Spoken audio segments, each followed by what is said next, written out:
morning I woke up and thought about how the people in Iraq must be feeling right now, with the absolute certainty that their lives are going to be short, with the absolute certainty that everything they know and care about will be destroyed. And how could I get through the day knowing that this was being done in my name?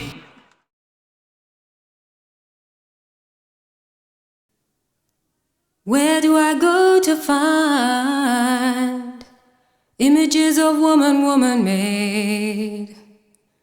Where do I go to find images of woman made? Yeah.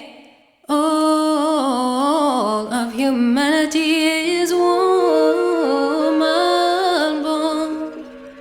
Women, your wisdom is in dream. I want to welcome you to the launching of the Women's Fast for Peace.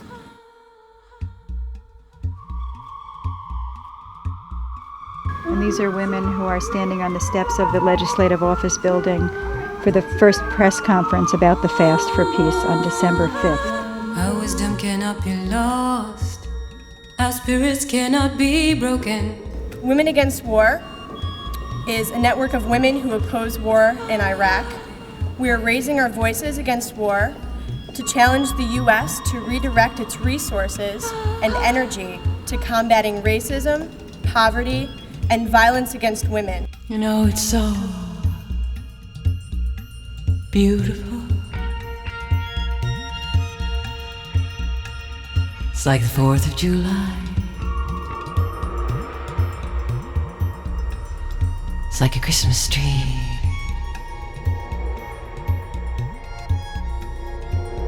It's like fireflies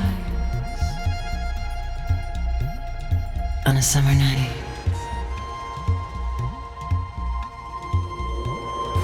I am fasting because I believe that the Bush administration's determination to wage war on Iraq will increase rather than decrease global terrorism. I do not want my children to inherit such a world. I'm calling you, calling women. I am participating in this fast in order to prepare myself for the night when the angels will sing peace on earth, goodwill to all. I'm calling to you, calling out to you. I am fasting because words alone are not enough to express my deep opposition to this unconscionable plan to invade Iraq. It is not acceptable to me that this action be taken in my name or the names of other American women and our families, especially women of color, who know what it means for our lives to be considered worthless. As human beings, we're supposed to treat others as we would want to be treated. Sit down and consider, would you want this to happen to your own children? If you're a mother, if you're a grandmother, if you have sisters and brothers, would you want your family to be treated like this? And I think that the answer would come very quickly and very clearly that no. The poor children and women in Iraq didn't do anything to the United States to deserve this. Awaken to your power. We decided that we did want to work as women and that Daddy got us into this and we're going to have to get ourselves out of it. Awaken to your power. Well, I think it's a very sort of profound and important way to make a statement that is not just verbal, that speaks to people's souls. Awaken to your power.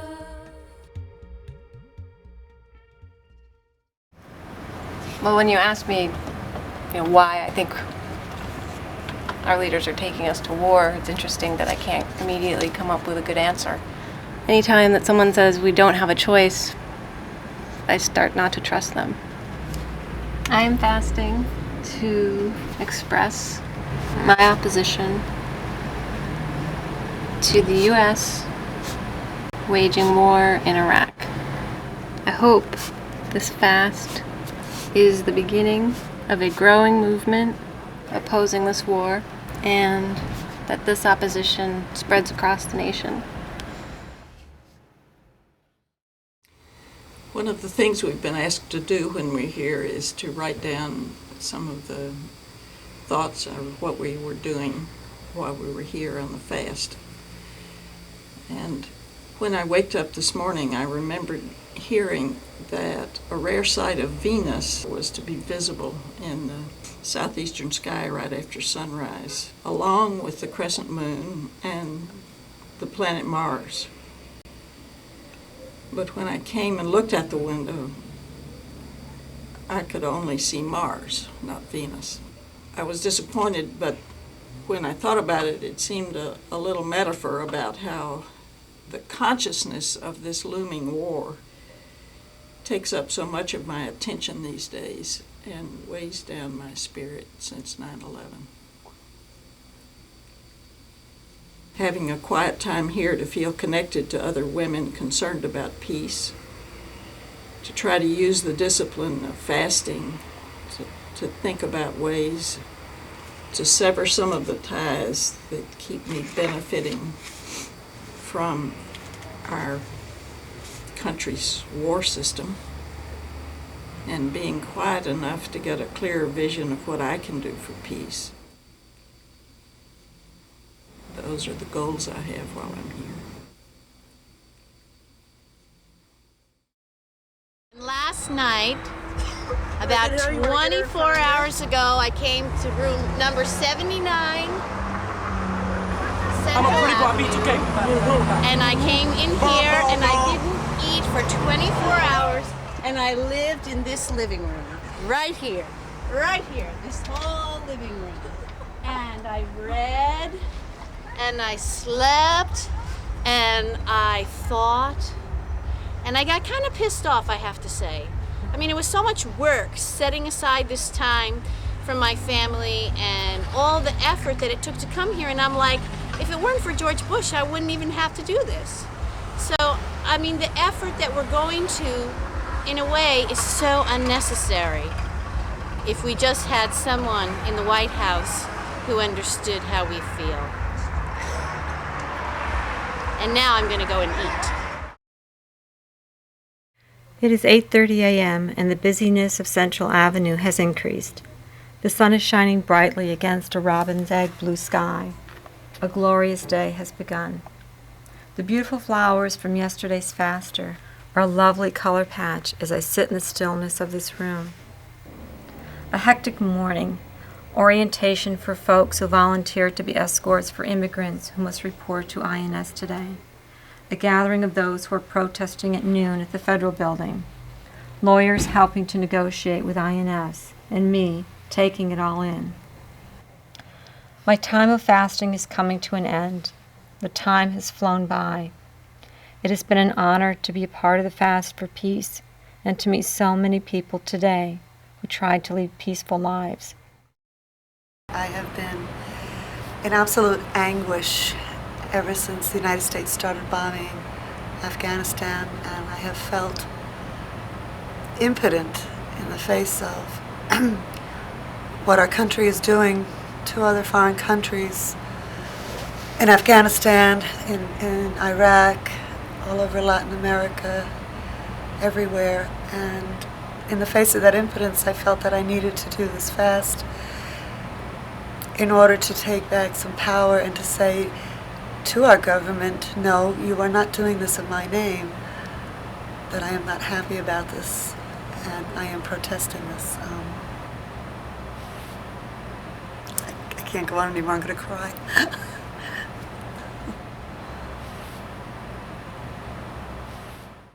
To me, it is utterly unthinkable that we are, in this time, the year 2003, that we are a nation that will use its might in this way. When the way to solve the problem has nothing to do with shooting and bombing and destroying people, that this is not the way to solve our problems. There were those who didn't care about praying, the young ones, the ones who had been to America. They told the old ones, "You are wasting your time." Time? The old ones prayed for the young ones. They prayed for Allah to mend their brains. One of the women in the book wrote an alphabet of words, and the last word was zest.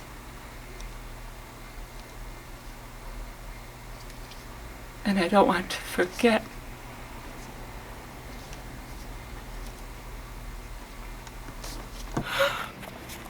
I don't know that I have anything else to say. We have so much. And we're so able to destroy.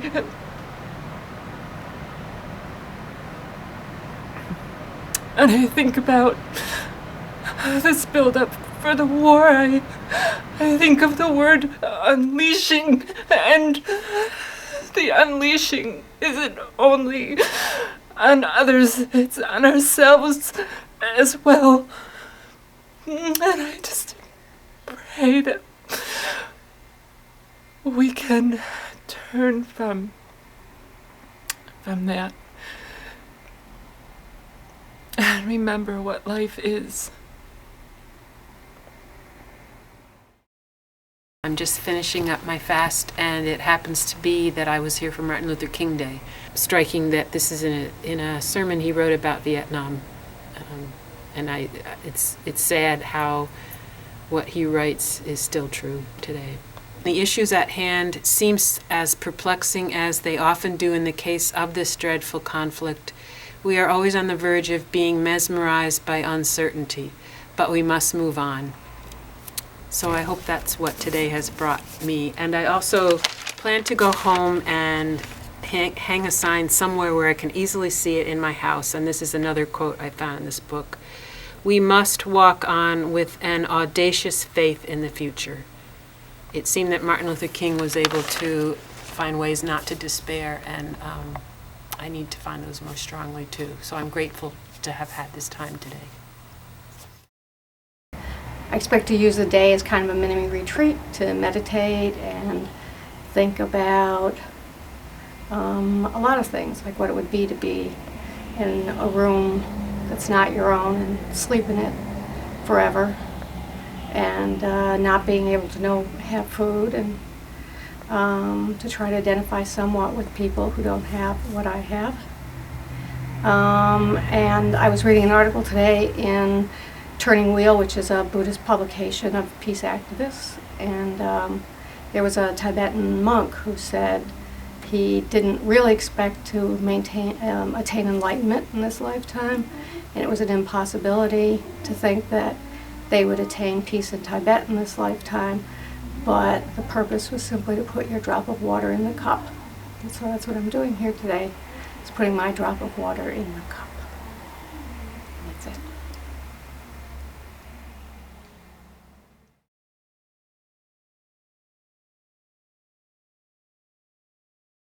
Yeah, it's a very personal thing for me.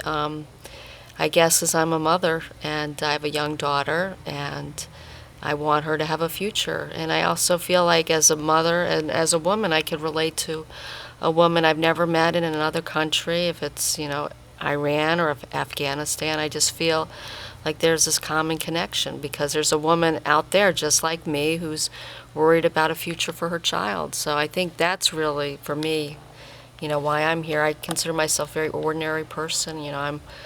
I work for a living. I work for the state. I run a brown egg troop for my daughter. I go to work every day, but I just feel like one person can make a difference. And this group of women that are fasting, I'm one of many, and it does take many to accomplish things sometimes too. So I've been collecting graphic images from the newspaper for the last few weeks. This is one of them. It's a photograph of an Iraqi refugee family a woman and her children, and they're in an underground mud hut, an underground kitchen, and she's baking bread for her children. We have a whole generation of young men in our military who have been trained in almost a video game simulation of warfare. So a bombing run over what might turn out to be a populated area of Iraq, to the young man in the bomber feels like Atari, but to the people on the ground, it's a woman baking bread with her children. It's a grandmother mending a piece of clothing. It's a family sitting down to dinner whose lives are shattered by this remote form of warfare. Big brother Hal, he was a sweet boy, the kind who tried to save injured birds and read us stories when we were sad. He survived his tour of duty in Vietnam, but he couldn't live with the guilt and memories of what he, his army, his country had done to innocent civilians. He lived a few tortured years back in the States and committed suicide in 1978. My brother was horribly betrayed by the government he believed in. I see his tortured spirit soothed and comforted by your actions today. I hear his voice in yours uniting. No more starving orphans, no more murdered mothers with babies in their arms, no more burning homes. Thank you for speaking out so that we don't use up young good lives to bring death and destruction to other people. Thank you for fasting and bringing attention to the fact that there are many of us opposed to war.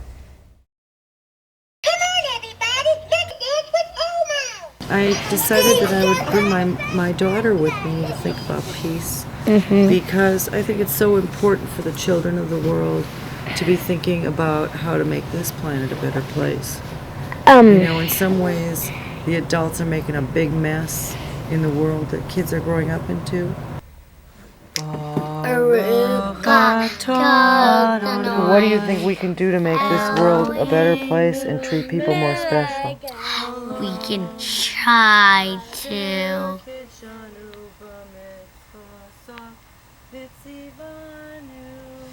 have food for everybody.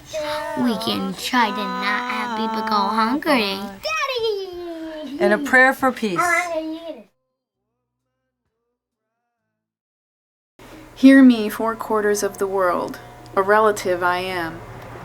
Give me the strength to walk the soft earth, a relative to all that is. Give me the eyes to see and the strength to understand, that I may be like you. Great Spirit, my grandfather. All over the earth, the faces of living things are all alike. With tenderness have these come up out of the ground. Look upon these faces of children without number and with children in their arms, that they may face the winds and walk the good road to the day of quiet.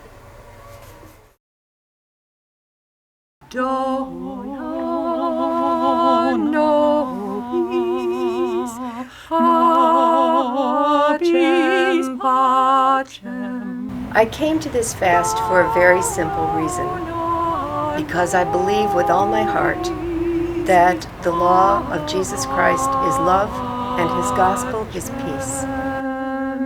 Say yes to peace. Hockey heard about this fast that the women here were doing and brought it to our peace group in Western Mass, and we thought we want to do that too, so we organized very quickly, where we'll also do a rolling fast.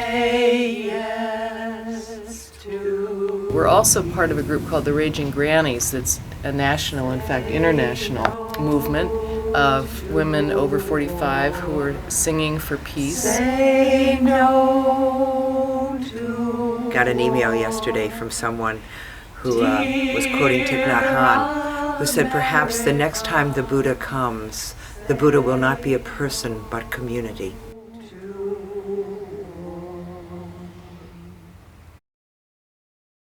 One of the songs on this anti-war tape that we've been listening to talks about how you have to start with yourself in order to work for peace, and I think that's probably true. I think if you're not focused and able to work with other people, you probably can't be part of a movement and be successful.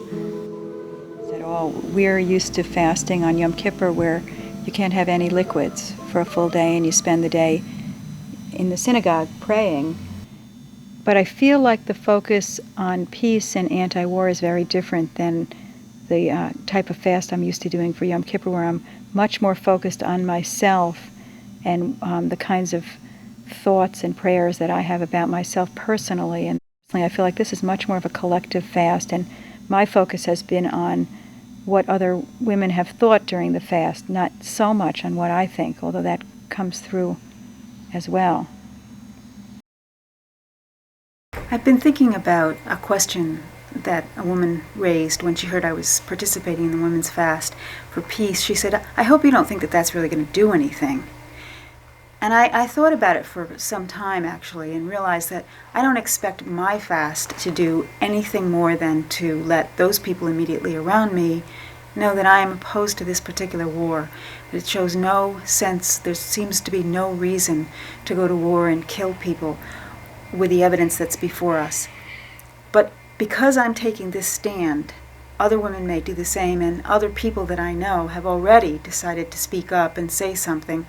So I know I'm part of a movement. Whether it's a big movement or not remains to be seen, but it's all that I can do, and it's all I expect to do. Mainly I've been sitting around here in the office, taking a lot of phone calls and selling a lot of bus tickets Saturday. Apparently a lot of people in the community are interested in participating. We do have a permit for a rally. We don't have a permit to march. So any marching that occurs is not sponsored by Women Against War, and will be subject to arrest, unfortunately.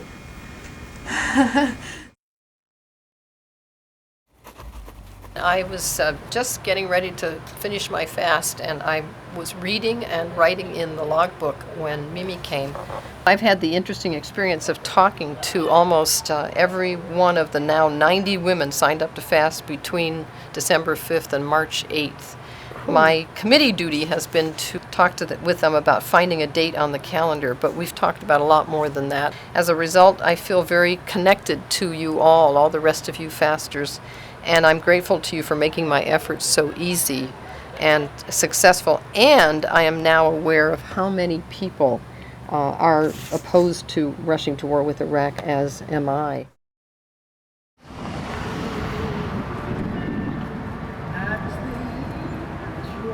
You know, fasting for peace is something that a lot of important figures in peace movements have done. Your body starts to tell your brain that something is going on, and your brain then tells your body, well, because we have to be thinking about something else right now.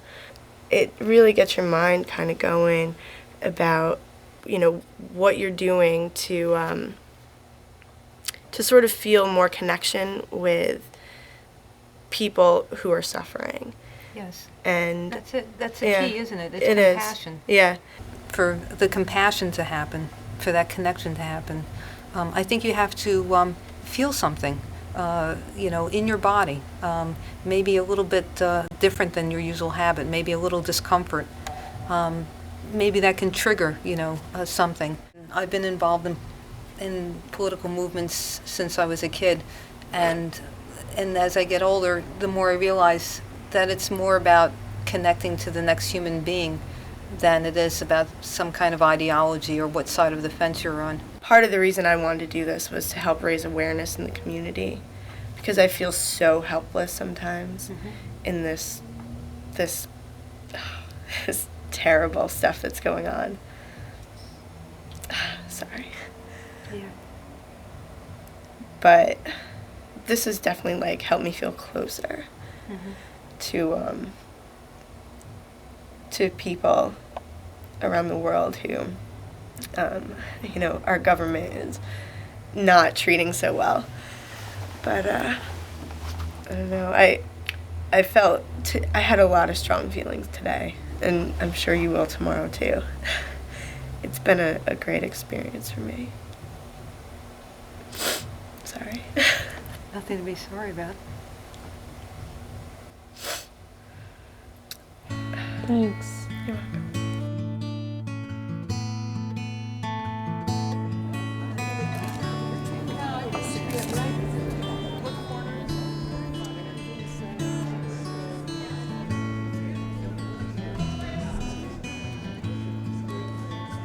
Oh, my mama told me, 'cause she said she learned the hard way. Said she wanna spare the children. The fast has been successful beyond our wildest expectations. She said don't give us your soul away, 'cause all that you have is your soul. I participated in the fast because words alone felt too weak to be heard by an indifferent media, too weak to be acknowledged by posturing politicians, and too weak to communicate with an uninformed public. So fasting for me, fasting as a community of women, was a way to turn voicelessness into a call to action.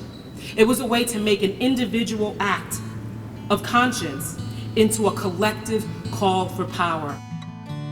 Don't be tempted by the shiny apple. Don't you eat of a bitter fruit. Hunger only for a taste of justice. Hunger only for a world of truth. 'Cause all that you have is your soul. We have courage. We have hope. This movement will only continue to grow. Don't be tempted by the shiny apple. Don't you eat of the bitter fruit. Hunger only for a taste of justice. Hunger only for a world of truth. 'Cause all that you have is your soul. Oh, my mama told me, 'cause she said she learned the hard way. Say she wanna spare the children. She say don't give us your soul away, 'cause all that you have is your soul. All that you have. All that you have. All that you have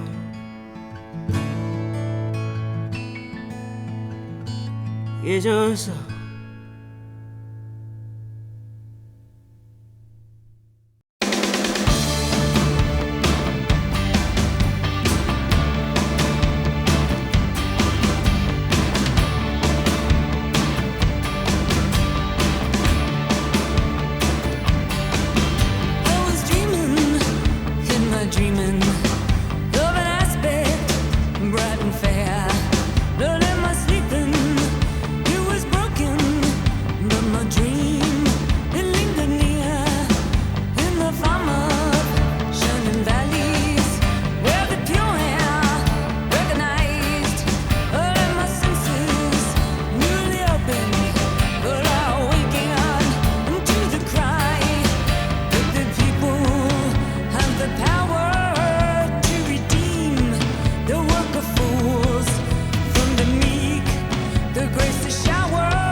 Thank you for doing this, for taping.